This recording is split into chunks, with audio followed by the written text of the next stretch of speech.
Saudara yang dikasihi Tuhan, pada hari ini saya ingin mengajak saudara kembali mempelajari kitab Pengkhotbah. Dari mana sih kita belajar, kita sukanya menyendiri? Bukankah Allah dari sejak menciptakan manusia di dalam Kejadian 1 ayat yang ke-26, Allah berkata, marilah kita menciptakan manusia. Dan kita juga mengenal Allah kita adalah Allah Tritunggal, Bapa, Anak, dan Roh Kudus. Allah kita itu adalah Allah yang suka berunity. Tetapi manusia sering sekali memecah-mecah dan membagi-bagi.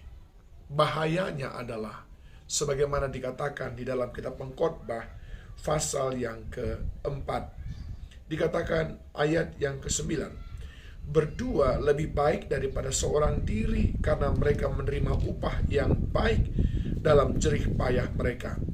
Karena kalau mereka jatuh, yang seorang mengangkat temannya, tetapi wahai orang yang jatuh yang tidak mempunyai orang lain untuk mengangkatnya. Saudara yang dikasihi Tuhan, Allah mau berkata kepada kita, ayo dong, mari kita menjadi orang-orang yang suka berunity. Mari kita menjadi orang-orang yang suka bersekutu satu dengan yang lain. Mari kita menjadi orang-orang yang tidak meninggalkan persekutuan-persekutuan, khususnya sesama orang percaya. Ayo datang mendekat pada komunitas saudara, komunitas cell group atau FA, atau komunitas apa saja namanya yang diisi oleh orang-orang yang takut akan Tuhan. Jangan saudara menyendiri. Jangan saudara sendiri. Karena nanti tidak ada orang yang menasehati saudara. Tidak ada orang yang memberikan masukan kepada saudara. Ayo, sukalah berunity. Dikatakan juga di sini saudaraku, di dalam ayat yang berikutnya, ayat 11. Juga kalau orang tidur berdua, mereka menjadi panas. Tapi bagaimana seorang saja dapat menjadi panas? Artinya apa? Kita saling memotivasi. Jadi ada yang menolong, yang kedua ada yang memotivasi. Itu adalah kita dapatkan ketika kita menjadi orang-orang yang suka berunity, suka bersekutu bersama-sama. Mengapa harus memisahkan diri? Mengapa harus menyendiri? Memisahkan diri bukan daripada kehendak Allah. Mari kita terus bersatu seperti jemaat mula-mula, saudaraku. Yang kedua, kalau tadi yang pertama dikatakan lebih baik berunity satu dengan yang lain. Yang kedua dikatakan di sini saudaraku, ayat yang ke-12, dan bila mana seorang dapat dialahkan, dua orang akan dapat bertahan. Tali 3 lembar tak mudah diputuskan. Ingat, kalau sendiri mudah kalah. Kalau berdua mampu bertahan.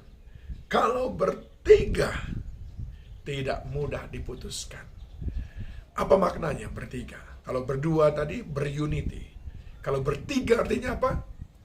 Ada engkau, ada aku, dan ada Tuhan di sana. Kita dipersatukan oleh Tuhan. Kita dipersatukan oleh kekuatannya. Kita diikat oleh kasih-Nya. Dan karena kita sama-sama menyadari kita adalah orang-orang yang dikasihi Tuhan, maka kita tahu kita harus saling mengasihi satu dengan yang lain di dalam ikatan sebagai sesama orang-orang yang dikasihi Tuhan. Dengan demikian maka hidup ini akan menjadi jauh lebih indah. Tidak ada orang yang merasa dirinya lebih penting. Dengan demikian maka hidup ini akan menjadi mudah, karena tidak ada konflik yang tidak bisa diselesaikan di antara kita. Sebab semuanya kita tahu bahwa kita diikat oleh satu tali, yaitu tali kasih Kristus.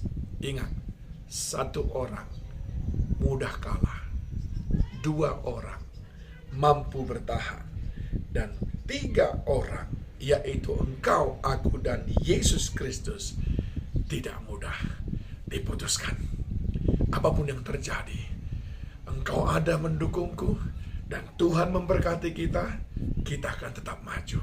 Apapun yang terjadi atas hidupmu, aku ada di pihakmu, dan Tuhan bersama-sama dengan kita, tidak mudah dikalahkan. Ayo, kita berunity satu dengan yang lain. Dan ayo kita senantiasa diikat. Ikatan di antara kita semata-mata adalah ikatan kasih Kristus. Tuhan Yesus memberkati kita sekalian.